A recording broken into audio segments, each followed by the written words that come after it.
Hello, good morning. Welcome back to my channel, Leonardo de Cueto.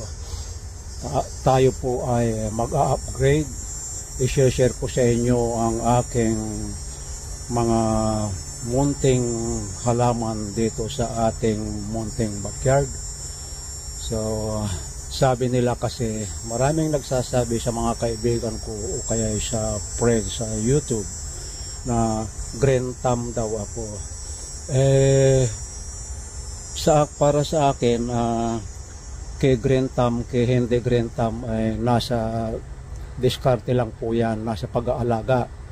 The more na gumamit tayo ng organic or mga compost, mga bulok na mga dahon, mga ginawang compost, the more na gagamit ka ng ganun, ay talagang green na green ang ating itatanim. Subukan nyo po na huwag itapon ng mga dahon-dahon at huwag sunugin. Ibaon sa hukay at pagdating ng ilang buwan ay pwede nang gamitin. Ngayon, kung ayaw nyo naman ng organic gardening, may mabibili na commercial na matataas ang nitrogen niya, lalo na sa mga leafy vegetables na yung hindi naman namumunga lahat ng leafy vegetables. Yung mga leafy vegetables gaya ng pitsay, boksoy, saluyot, kung ano-ano pa ba na mga dahon-dahon, kamuti, mga ganyan. So, pwede kayong gumamit din ng mga commercial. Katulad ng sabi ko, yung matataas ang nitrogen, gaya ng sa Pilipinas, ang mayroon dyan ay yung urea 46, mataas po ang nitrogen yun kasi purong nitrogen. Mayroon pa yung 1620, mayroon pa yung 2100 something. Pag kayong 21, yan ay nitrogen. Yan sinasabi nga NPK, nitrogen, phosphorus, and potassium. So yan po ang dinadala ang content ng mga abono. Dito naman sa abroad, andito ako sa Canada, kahit na malamig ang panahon, ay nagagawan ko pa rin ng paraan na magtanim ng iba-ibang klaseng gulay at yung iba sa paso, yung iba direkta sa ground. Pag gumamit ako ng paso, hinahaluan ko ng konting yung earth, yung lupa, konti lang, pero lamang lagi ang yung compost. Kung wala kayong compost, sa garden center, marami tayong mabibili na iba-ibang klase na black soil, organic soil, may mga manure ng baka, manure ng kambing, tupa, marami dito.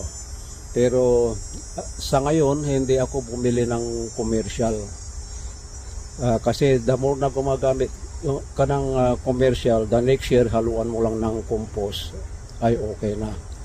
2 years ago, gumamit ako ng mga 40 bags. Ay, 40 bags. Magkano lang naman yun? $2 isa dito sa Canada. Pag nag-sale, $1 na lang or 150. So, yan. Gusto ko lang ipakita sa inyo isa-isa, i-upgrade ko kayo sa lahat ng tanim ko.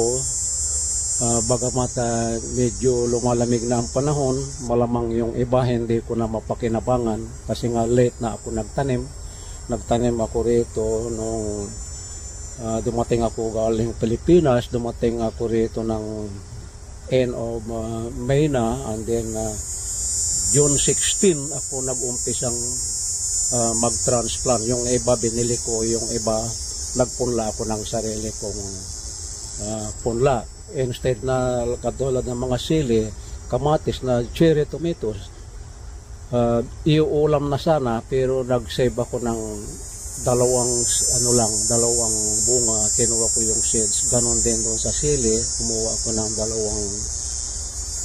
dalawang bunga, yung hinog. Masarap na sausawan na sana yon, pero marami naman yung isang pack. Kaya Samahan nyo ako mga kapatid at iikot ko kayo sa aking munting backyard. Tara na! Bago ko kayo iikot sa aking munting backyard or mga organic vegetable ko, ipakita ko muna itong puno rito. Itong puno na ito rito, ang daming sanga at naliliman niya itong garden dito. Dati last year, mga bukso yan tinanim ko dyan, ang ganda. Sa ngayon, nagtanim ako ng kamuti na bansot kasi maraming ugat. Tsaka dyan, kangkong, kinain naman ng hayop. Sinabugan ko pa rin ng buksoy or pitsa yung iba, pinagsama ko na, ito bansot pa rin kahit na anong ilagay kong dami ng compost or black soil. Ang buhay na buhay itong ating spring onion. So ayan po. So mayroon din tayong patatas dito. Ayan. Maaani yan bago mag-pull. So ito yung sinasabi kong cherry tomatoes na tinanim natin. Ayan o, namunga na, natumba, hindi na itali. Dami ng bulaklak. Ipinunla ko ito, kung natatandaan nyo, June 16. So ayan po. Mga ano ito 18 puno po. Ayan. At ang ating cherry tomato, marami na rin siyang bulaklak at namumunga na rin po katulad nito. Ayan. Yan, may mga bunga na. Yung mga bunga na yan, aabot pa yan bago magtaglamig. Mayroon pa ako doon sa kabila, ipakikita ko mamaya kasi ito tuloy-tuloy ito. Ito naman yung kulitis, binhi na po yan, napakarami na yan. At andito na tayo sa ating sili, the hot pepper, kung tawagin sa Pilipinas to ay Taiwan. Ayan, seeds po yan na kinuha ko doon sa gagawin kong sausawan sana. Namumulaklak na rin, may mga bunga na siya. Yung mga bungang nauna mapapakinabangan yan bago autumn or fall season. Sa ngayon pwede nang gawing pangtinula po yan, sili na yan. At dito naman po tayo sa spinach, English spinach. Ayan po ay ready to harvest na. So abangan na lang ang pag-harvest. At may mga kasunod pang sili po. Ayan o, i-close up natin. Ayan po. Hindi nakaranas po yan ng insecticide. Marunong naman ako gumawa ng organic insecticide pero hindi ko na ginawa. Kasi wala naman umaatake, maraming peste. Yan o, mga sili. Ito naman, kulitis pa rin po yan. So, at dito, kung natatandaan nyo, ito yung naipost ko na ito dati. Ito yung pinanggalingan ng yung blind, yung bakod. At gumawa ako ng isang plot. So ayan na po yung talong na inilipat natin dito, nakita nyo na yan sa video. So kaya may ganyan kasi nga itinatakip ko rito kasi namumunga na, otherwise kakainin ng squirrel. So now iikot ko kayo dito sa mga halaman sa paso. Ito po ay yung unang sanga ng kamatis na inilagay ko sa paso. 3 puno lang po yan. Ito na po ang bunga niya. Ayan po. Ay bali 2 pala ang sanga nilagay natin dito. Ayan, namunga na. Ayan. At ito namang katabi niya, nasa paso pa rin. Nilagyan ko ng yung sacks ng rice, tapos nilagay ko dyan sa paso. So yan na po, namunga na rin, aabot pa yan. At ito yung isa pang kasama. Yan, yung pinaka mother nila andun sa kabila. Ano lang dito, mga 8 meters away. At mayroon din tayong lemon grass. Ito. Ayan, ilang beses nang nagpuputol dyan ng sanga. Ang dami kong magsanga, parang luya. At ito naman ang ating pitsay, namumulaklak na.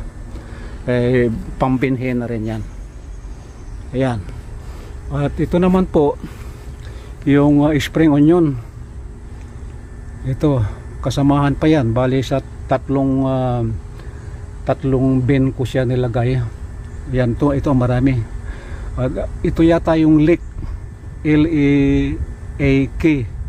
At ito, yan na spring onion. May kulitis pa rin dito, ang taas-taas. Binhi na rin yan. At ito naman, malunggay na nasa timba. So yan, nakuhanan na yan. At ito naman dito sa mga nasa timba, sili, yung bell pepper. Ito naman nasa paso uli, mga bell pepper. Ang dami ng hinog. Pwede nang magkalderita o anong klaseng luto na kailangan ng bell pepper. Ito naman ang isa pa. Yan, nasa paso din. Nag-iisang puno naman to. Yan. So, iyan pa. Puro nasa paso lahat yan. Ito, mga huling tinanim na ito. Yan, mga huling na yan. Pinunla ko din yan. Kinuha ko yung seeds na lulutuin pang kaldereta. Yan, tumubo. May nakasingit na spinach. So, iyan po ang ating bell pepper. Ayan.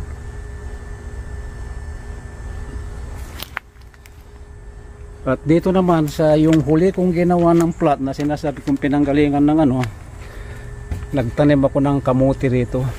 At ito kinuha ko yan doon sa may nalililiman. Tinanim ko yung talbos niya. Yan, pwede na rin pitasin yan. At ito naman yung talong na sinasabi ko, napanood nyo na ito sa dating video na inilipat ko dito dahil nalililiman. Ayan.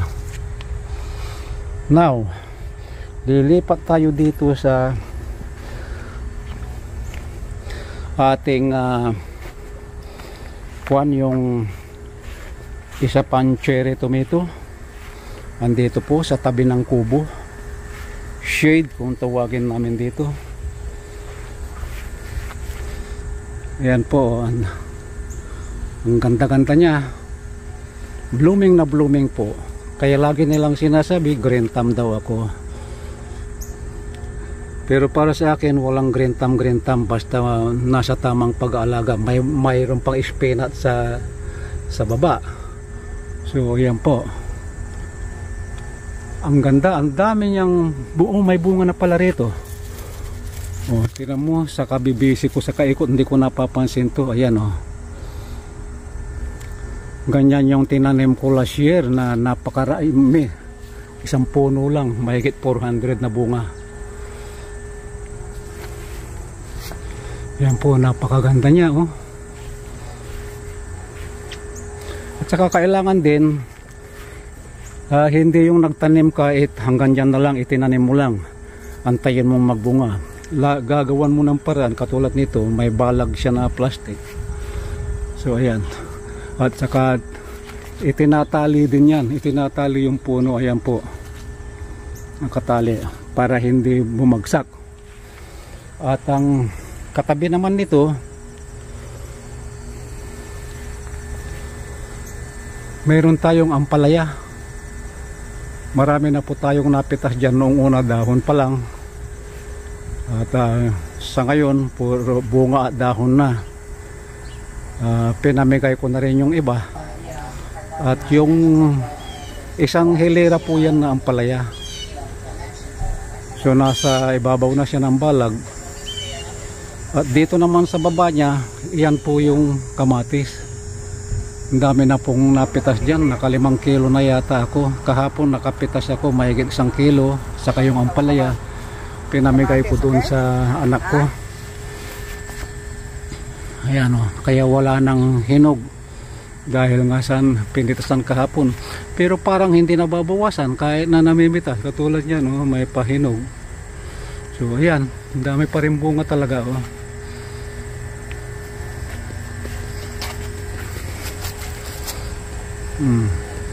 So itong cherry ay katulad ng cherry tomatoes ni Zia the Chemist TV at saka the Chef Kitchen. Mega love shoutout sa iyo, Kambal. At ang katabi naman nito, ito yung kangkong na ipakita ko rin yan. Naka-4 na harvest na po tayo rito kasi ang bilis lumaki. At sa katabi naman nito, mayroon tayong alukbate. 2 puno po lang yan. Anytime pwede nang igulay. Ito pa ang isang extra cherry tomatoes. At ang dito may puno pero hindi siya gaanong bigay ng lilim. Ayan ang mga ampalaya natin. Sa loob ang ampalaya yan. But now, itong ating sili dito, maraming beses ko na rin yatang naipakita. Dito na kami kumukuha ng pangsigang. So ayan, may spinach pa rin. Kaya pwede kaming everyday pwede kaming mag-harvest ng gulay dito. Kaya andito na ang palengke. At ito naman bagong tubo. Yan, tumubo na spinach pa rin yan. So ngayon, hindi pa tapos. Hindi ko pa na-share sa inyo lahat.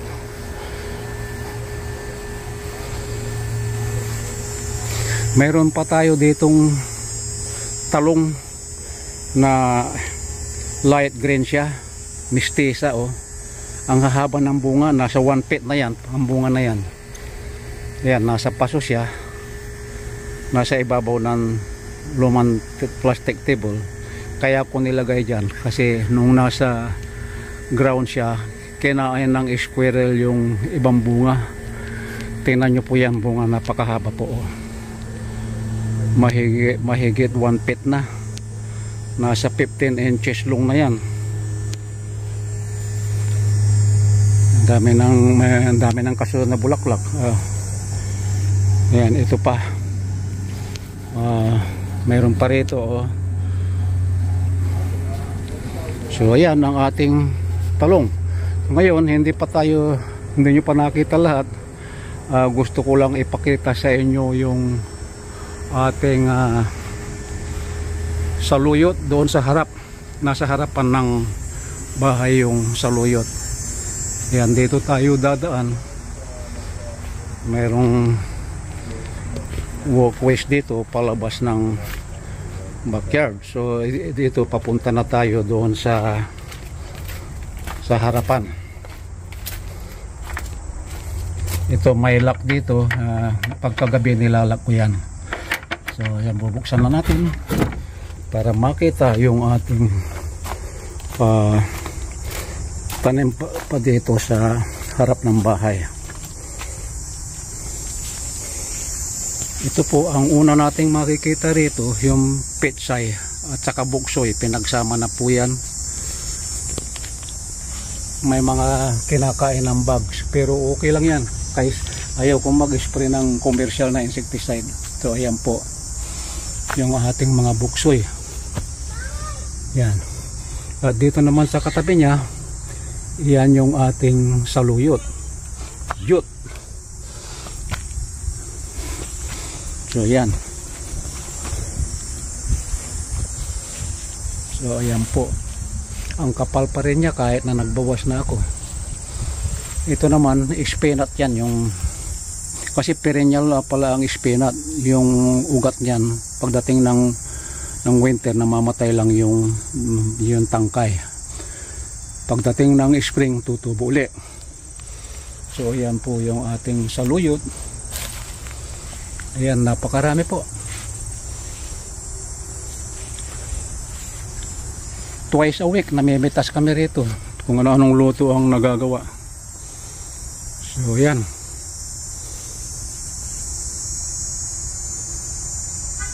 So balik tayo dun sa backyard. So nakita nyo na ang aking mga halaman.